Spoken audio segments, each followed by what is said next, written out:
What is up, everybody? DanDanTheFireman here. Today, we're going to be going over 8 different situations where we're going to utilize the plan method and talk about patterns. These are things that you're going to be paying attention to when you're out riding so you can perceive and understand what's about to happen so you can take action and get yourself out of there. So let's go ahead and take a look at some of these videos and let's learn a little bit. We have a side of the vehicle coming up. Please stop. Please stop. No, they did not. Not till the last second. Thankfully, we were turning right and slowing down already. Oh, that car driver did not know what they're doing. Okay. Yeah. So good job navigating the whole thing, getting into your lane that you need to do, new position for safety. Now imagine, I want you guys to see this because we see side of the vehicle as another pattern. So we did open lane pattern, but now we're going to do side of the vehicle right now. So right here, we're coming up. We see the side of the vehicle. You see that? I want you guys to keep an eye on this vehicle. See how it's the side of it? You see how this is the front of the vehicle? So when I say side of the vehicle, what I mean is that you see the side of the vehicle. It's pretty self-explanatory. So when you see that, understand they're going this way and we're going this way. What is this right here, typically? I'm pointing it right here. It's an intersection. So whenever you see a side of the vehicle, there's a possibility of an intersection, which means it is a hazardous situation because intersections and corners are the most dangerous places for motorcycle riders. There it is. So being able to recognize and see the side of the vehicle ahead of time will let you know I'm coming up to a hazardous situation. Signage will help you indicate that. We have a right turn arrow right here that will indicate we're coming up to a hazardous situation. We see lights. Let's say there's lights right here. We see that there's a hazardous situation. We see stop signs right here. We see that. So all these indicators are good indicators for a hazardous, these signs are a good indicator for hazardous situations.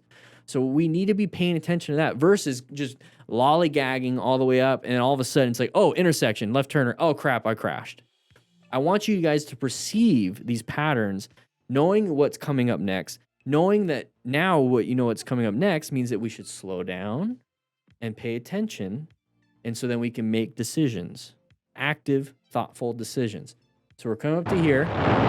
If we're going straight, it would have been a different issue. We're turning right, so we're slowing down already. So far, so good. But you see how that vehicle, I want you to pay attention to that side of the vehicle. You see how we're starting to do this? Kind of like how soccer players, football players, whatever, any kind of contact sport, it's like if you notice somebody's coming at you and we're going to probably come at the same time, we're probably going to intersect at the same time. We might get tackled. So you always try to juke those people, right? You always try to adjust your speed so they overshoot, or you try to speed up and you try to do all these things, right? It's kind of the same thing when it comes to motorcycle riding. But we're coming to a turn, so that's perfectly fine. They might not stop. Nope, didn't stop. Okay. We didn't panic. Good job. We're going to make our turn. Nice slow speed maneuver. And then we're going to get ourselves in a new position. More than likely, it was practicing his slow speed maneuvers by getting the Smart Rider drills. I train you guys how to do slow speed stuff in a parking lot.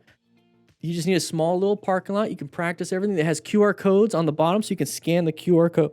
Scan the QR code, and it has all the my times. Try to beat my times, but 24 drills. Goes right on your phone. You get a booklet. There's a cone kit too if you need 10 cones. You just need 5 tennis balls cut in half.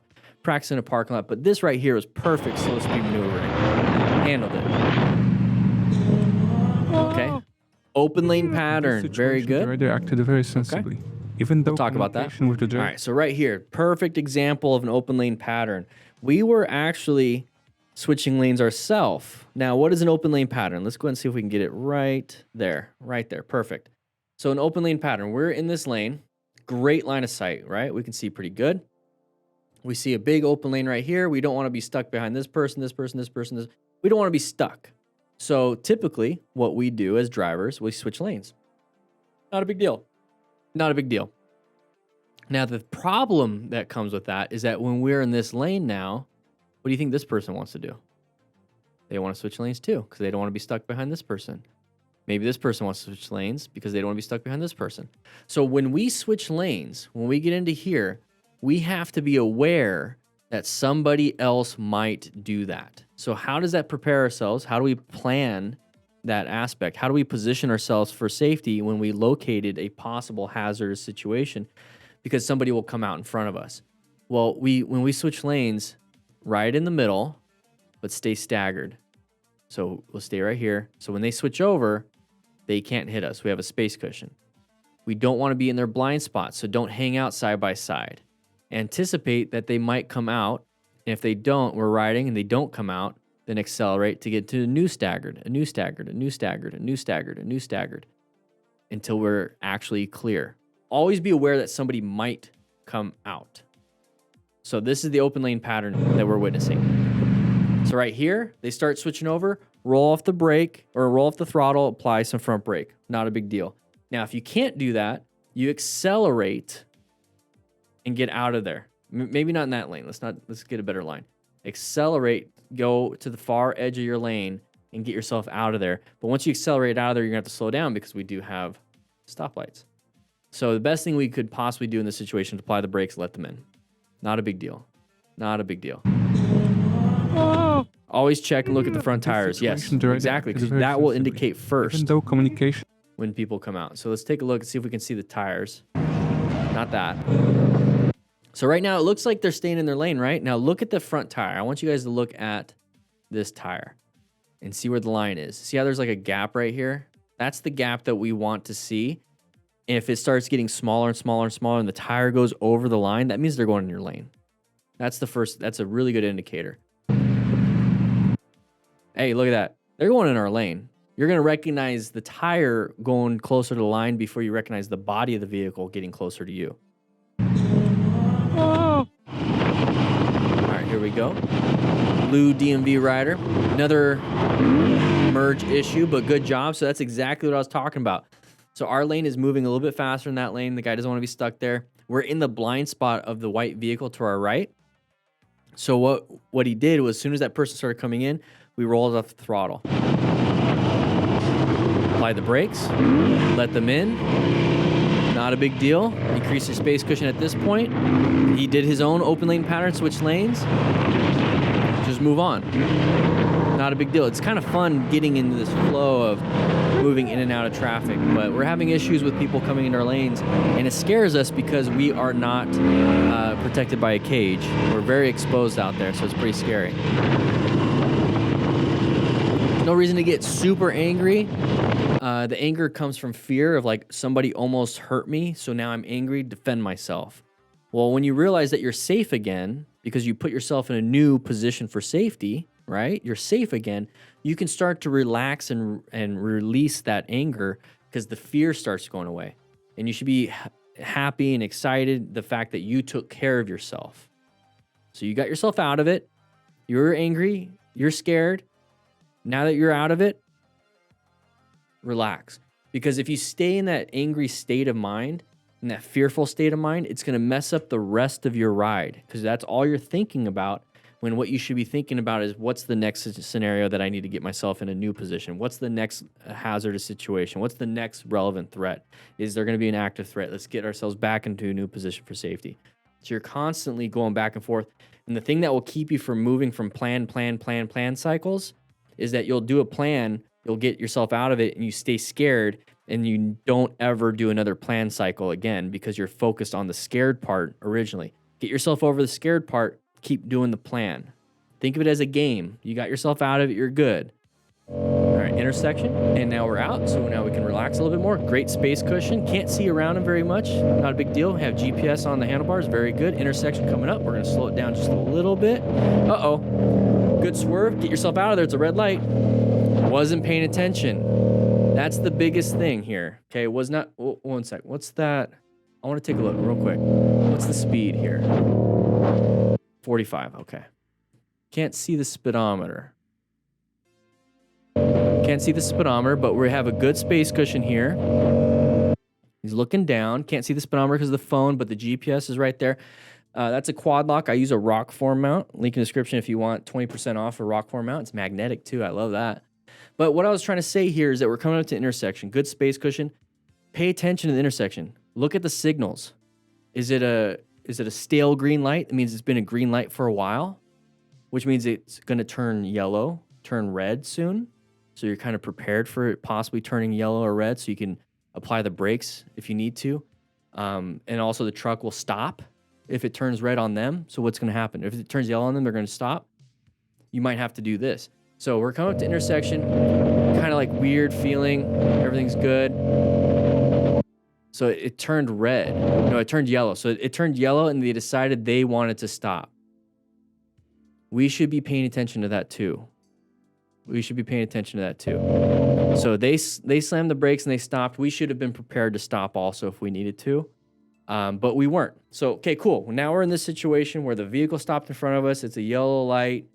What do? Typically, people, what they like to do is slam that front brake and I had to lay her down.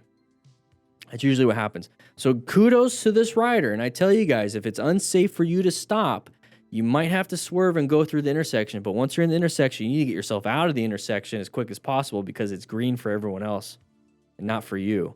I'd rather run a red light and be in trouble with the law and I can defend myself as best I can versus being in a hospital. I'd rather do that. I'd rather go through a red light.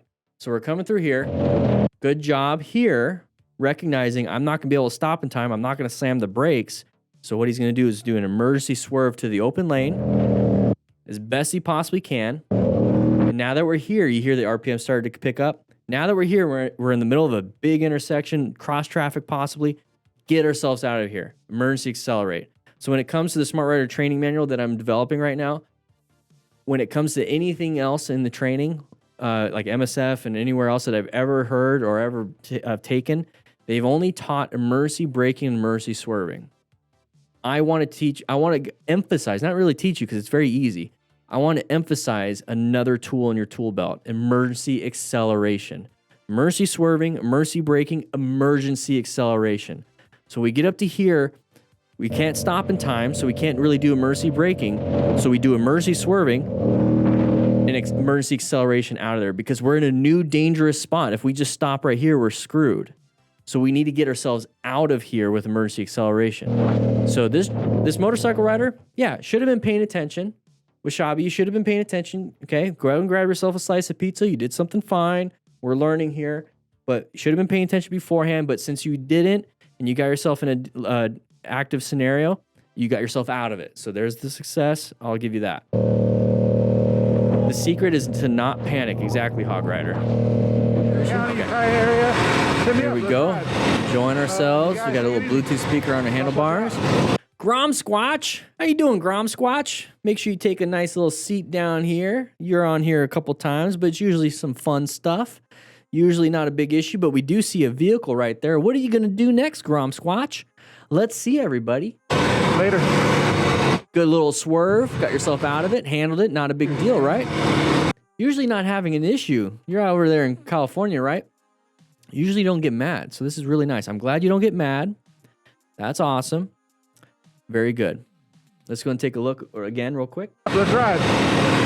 You guys take it easy. Let's watch out. Later. See how I was like, this is just normal. This is just normal. It sucks that it's normal.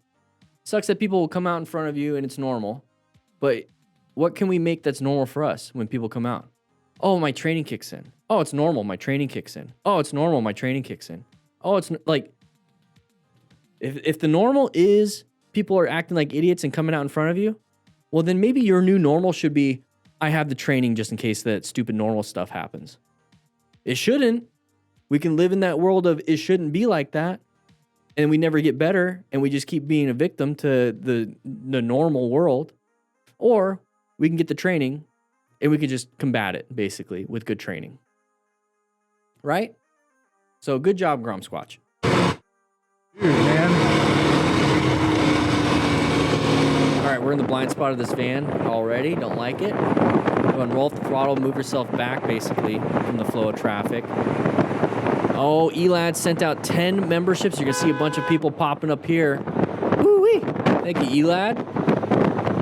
So that was it right there. So we were in the blind spot. Let's take a quick look here. So what I was saying is that if we're in the blind spot with people, roll off the throttle. So if everyone's going, let's say 55 miles per hour right now, like I'm going 55, this person's going 55, the van next to me is going 55.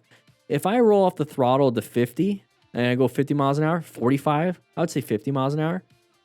what I'm saying is that it increases my space cushion and moves me back. It technically means everyone else is going faster, so then I fall back. I fall behind. And so if everyone else is going 50, they're going to keep going forward. I'm going to fall behind, which increases my space cushion. And then once I have that space cushion, I get back to 55. They're still 55. And now we're flowing together.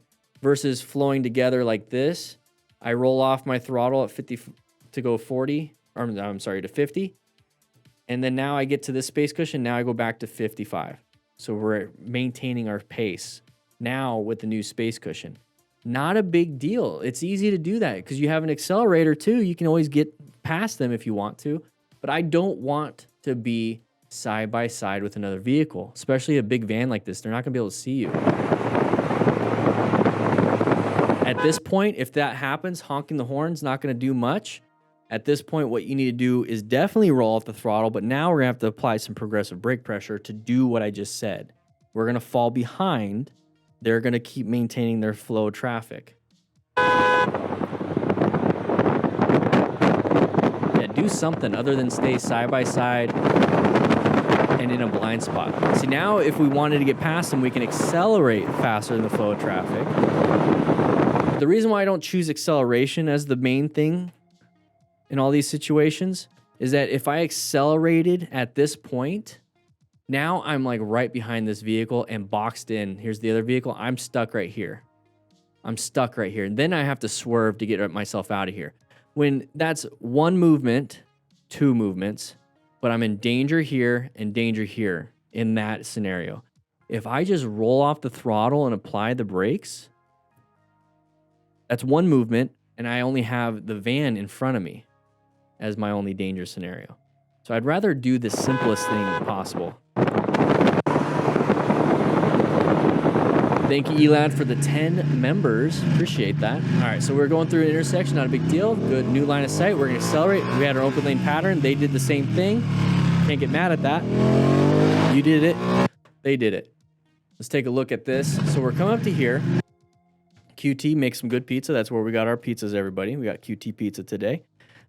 So we're coming up to here. It's a single lane, and then it opens up to two lanes, one to the right of this vehicle once we get past the intersection. Cool, right? So now we did that. Don't change lanes in intersections. Please don't do that. Please don't do that. Change lanes after you get out of the intersection. Okay? I think it's even illegal in the state of Arizona to do that in the intersection. Either way, it's not safe to do so. It's unpredictable. People don't know. You could have a right turner come out of there. They don't know that you're going to do that because you're not supposed to do that. Blah, blah, blah, blah, blah. Whatever. Okay, cool. There's my tip. Now, we switched lanes because we don't want to be stuck behind this long line of vehicles. It's an open lane pattern. So it's open over here and it's stuck here. So we decided to switch lanes. Just like if you're in a grocery store, just like if you're in a long line and you're like, that lane's moving faster, I'm going to move to that lane. Not a big deal, right? But we're in a vehicle, they're in cars and all that stuff. So there's a higher risk, okay? You might just get chewed out by a Karen if you cut in front of them, whatever, blah, blah, blah. Anyways, we do this. Cool. Don't accelerate super fast because nobody's anticipating somebody to go this fast all of a sudden in this lane, okay? That's one. And two, since you decided to switch lanes because it's open, what do you think everyone else is thinking? What do you think they're all thinking too? I don't want to be stuck here either. I see this open lane too. So they're just going to switch over. And since they didn't anticipate anybody speeding up behind them, they just kind of made the decision to switch over without looking. That's on them. They shouldn't be doing that. They should always check blind spots. They should always do that stuff when they're driving. I get it. But we can help minimize the possible close call. So they switched over. We're possibly going to run into them. We did the same thing. They're going to do the same thing. So this is the pattern you watch out for right here. If you see a long stack of cars and you're coming up here, anticipate somebody might come out. Just like if it's a stale green light. If it's been green for a while, anticipate it might turn yellow. If there's a big long line of cars in open lane, and anticipate that somebody might want to come out. Okay? So that's part of the plan. We're locating this hazardous situation. Nobody's a relevant threat yet. Nobody's a relevant threat. They're in our lane. Now they are. Now they're an active threat because if we continue going this way and they continue going right, we collide. So what do we do now when it comes to navigating an active threat? Do we get side by side with them? Do we try to shoot the gap? Do we go on the sidewalk? Or can we roll off the throttle and apply the brakes a little bit and let them in? What do you guys think? Well, I mean, we could do any of those. Honestly, we can do any of those. We can shoot the gap. We can go on the sidewalk. We can apply the brakes. Now, what's the safest out of those three? Because if you noticed, shooting the gap is emergency acceleration. Going on the sidewalk is emergency swerving. Applying the brakes is emergency braking. Those are our three tools. Now, if we shoot the gap, we put ourselves in a big risk to possibly get sideswiped, and maybe somebody else decides to switch over. If we emergency swerve on a sidewalk, we might crash because there's a lot of stuff there. If we emergency brake, what's the scenario there? Possibly just allowing them in. So there you go. That's the decision process, the decision making that we're doing. And so we choose to emergency brake. Now, how are you going to figure that out in a situation like this? Well, pay attention to these videos. You don't have to be in this situation to learn from it. We can just watch these videos. Now, next time you're in this situation, what are we looking for? I know I'm going pretty deep on this one. Is that when it comes to position for safety, line of sight, escape paths, and space cushion. Okay? We have good line of sight, so we could possibly accelerate. That's an escape. This is an escape too. That's also an escape. Okay, cool. Is this a safe escape? Nope. Is this a safe escape? It can be, but it's kind of risky. Good line of sight and everything. But if we're going to navigate, we can apply the brakes too and keep that space cushion. That's what I would do. I don't know if this is copyrighted music, but we're going to go and do that. All right, so copyrighted possibly. We have headlights in our lane. Good job moving over. A little bit scary. Definitely scary, actually. Moved over. Good job locating the hazardous situation. It was a relevant threat. And then we're going to go ahead and navigate into a new position off to the right. Okay, we're like barely riding the line. That's best we can do. We would, if we try to stop, we would have probably gotten hit. If we try to accelerate, we would have hit them harder. So we had to swerve as far as we possibly could on the leftover road. All right.